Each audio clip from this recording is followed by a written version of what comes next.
महाभारत का महायुद्ध समाप्त हो चुका था, परंतु उसके परिणाम अभी भी पृथ्वी के कण कण में कंपन कर रहे थे।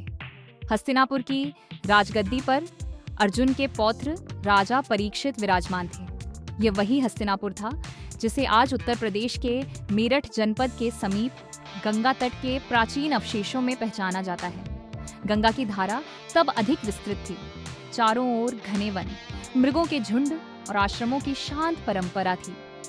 परीक्षित धर्मप्रिय थे, परंतु समय का चक्र धीरे धीरे कलयुग की ओर मुड़ रहा था। एक दिन वे आखेट के लिए वन में निकले। वर्तमान मेरठ और बिजनौर के बीच फैले घने वनों की कल्पना कीजिए। ऊंचे साल और खैर के वृक्ष, पत्तों के बीच छनती धूप, दूर कहीं सरोवर की चमक। वहीं उन्हें प्रतीक रूप में कलयुग दिखाई दिया, अर्थात अधर्म की प्रवृत्तियां। परीक्षित ने उसे पृथ्वी छोड़ने का आदेश दिया, परंतु शरणागत को दया देना क्षत्रिय धर्म था। उन्होंने 5 स्थान बताए: मदिरा, जुआ, वेश्यावृत्ति, हिंसा और पाप से अर्जित स्वर्ण। यही 5 स्थान आगे चलकर समाज की नैतिक गिरावट के प्रतीक बने। स्वर्ण मुकुट जो उन्हें पूर्वजों से मिला था, उसी में कलयुग ने प्रवेश किया। ये संकेत था कि जब सत्ता और स्वर्ण पर आसक्ति बढ़ती है तो विवेक पर आवरण पड़ जाता है। इसी प्रभाव में वन में स्थित आर्षशमीक के आश्रम, जिसे परंपरा हरिद्वार और गंगा तट के क्षेत्र से जोड़ती है, में जल न मिलने पर क्रोधवश उन्होंने मृत सर्प जिसषी के गले में डाल दिया। तप में लीन ऋषि मौन थे, परंतु उनके पुत्र श्रृंगी ने श्राप दिया कि 7वें दिन तक्षक नाग दंश देगा। तक्षक का उल्लेख प्राचीन तक्षशिला, आज का पाकिस्तान और नागवंशी परंपराओं से जुड़ा माना जाता है। 7वें दिन सुरक्षा के बावजूद तक्षक ने प्रवेश किया और परीक्षित का अंत हुआ।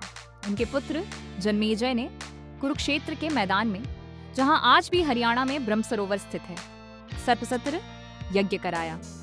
अग्नि में नाग गिरने लगे, किंतु आस्तिक मुनि के हस्तक्षेप से यज्ञ रुका।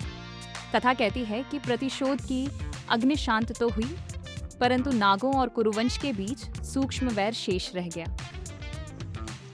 समय बीता, युग बदला। हिमालय की गोद में नेपाल और उत्तर पूर्वी भारत से लेकर तिब्बत तक फैली सिद्ध परंपराओं में एक अद्भुत कथा जन्म ले रही थी।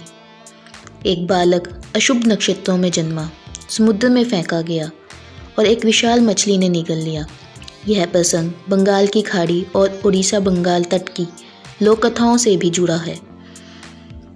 उसी तट पर भगवान शिव पार्वती को योग का रहस्य सुना रहे थे। यह प्रतीक है कि सत्य हर परिस्थिति में उपलब्ध है। 12 वर्षों तक मछली के उदर में साधना कर रहे वह बालक सिद्ध बना। वह आगे चलकर गुरु मत्स्येंद्रनाथ कहलाने लगे। नेपाल के पाटन ललितपुर में आज भी रतो मत्स्येंद्रनाथ का विशाल रथोत्सव इस परंपरा की स्मृति है। मत्स्येंद्रनाथ की परंपरा में आगे प्रकट हुए गुरु गोरखनाथ।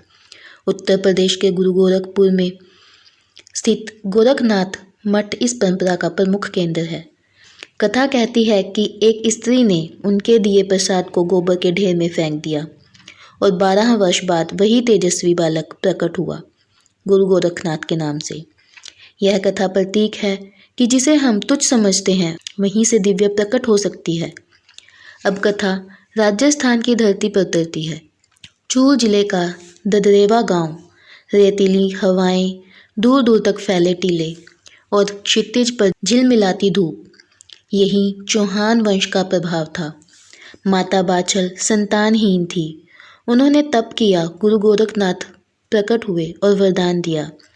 परंपरा कहती है कि पाताल से नागों द्वारा बांधी जन्मजय की आत्मा को मुक्त कर उसी तेज को उनके गर्भ में स्थापित किया गया। यह प्रसंग प्रतिशोध से मुक्ति और ऊर्जा के पुनर्जन्म का प्रतीक है।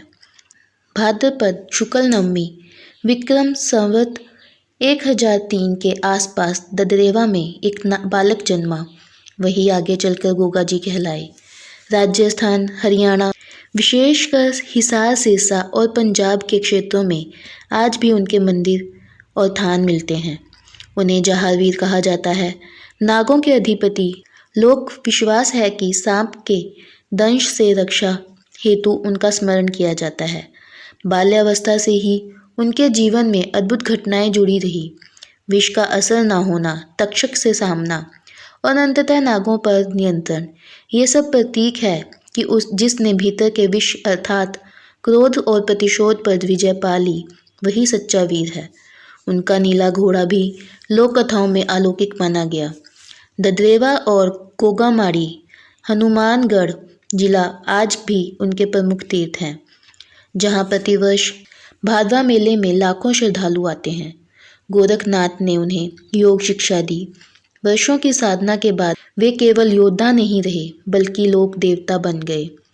ऐसे देवता जो राज सत्ता से अधिक जन विश्वास में बसते हैं। उनकी कथा महाभारत के श्राप से आरंभ होकर योग, नाग परंपरा, राजस्थान की लोक संस्कृति और मानव मन के संघर्ष तक विस्तृत है। यह पूरी गाथा केवल चमत्कारों की नहीं बल्कि यह बताती है कि इतिहास, लोक विश्वास और आध्यात्मिक प्रतीक कैसे मिलकर एक महापुरुष को जन्म देते हैं, जो कालांतर में देवतत्व का रूप ले लेता है।